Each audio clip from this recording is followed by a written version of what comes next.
Welcome students. Now we will move to exercise 5.2. First question. All of you read that. Express each of the following in decimal form. First question 3 by 12. Okay. So 3 by 12 we have to express in decimal form. First I will show the division method. For that numerator you have to write inside of this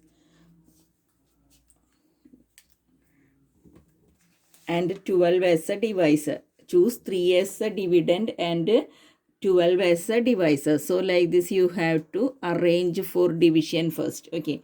So now here you can see 12 will not go in 3. So what we can do, we can put 0 in the quotient. Then next you have to put a decimal point in the quotient. Then you can add how many zeros you needed over here. That much zeros you can add in the dividend. Now how many times 12 will go in 30? How many times it will go?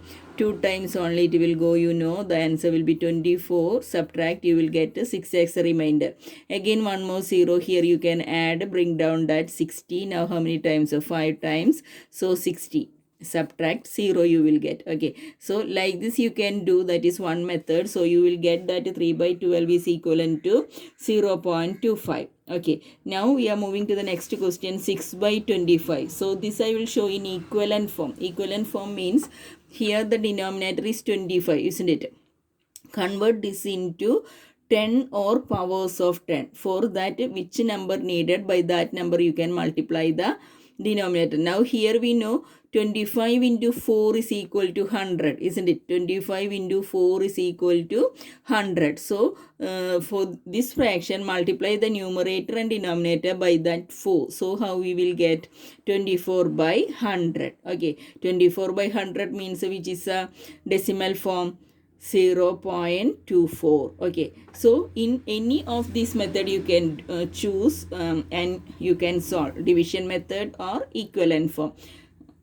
So hope it is clear how to convert into decimal form. Now second set, express the following rational numbers as decimals. So here first question 7 by 3. So I followed division method itself. So 7 simply divide. So 6 3 2s are 6, remainder 1 will come. So next no number is there to bring down, isn't it? So what to do, put a decimal point in the quotient and you can add zeros over here, bring down.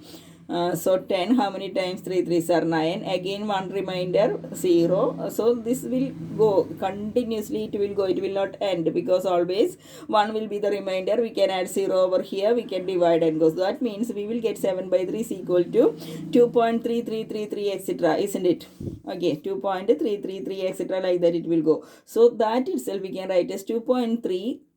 On the top of that 3 just draw a small bar indicating that 3 is repeating continuously. Okay, so that first and second set remaining questions you have to do yourself and submit today itself, 11:15 itself, along with that first exercise. Okay, now from this exercise only these two you have to learn, remaining excluded from the syllabus. Okay, so only first and second set only included in your syllabus. So do that and submit along with exercise 5.1. Thank you.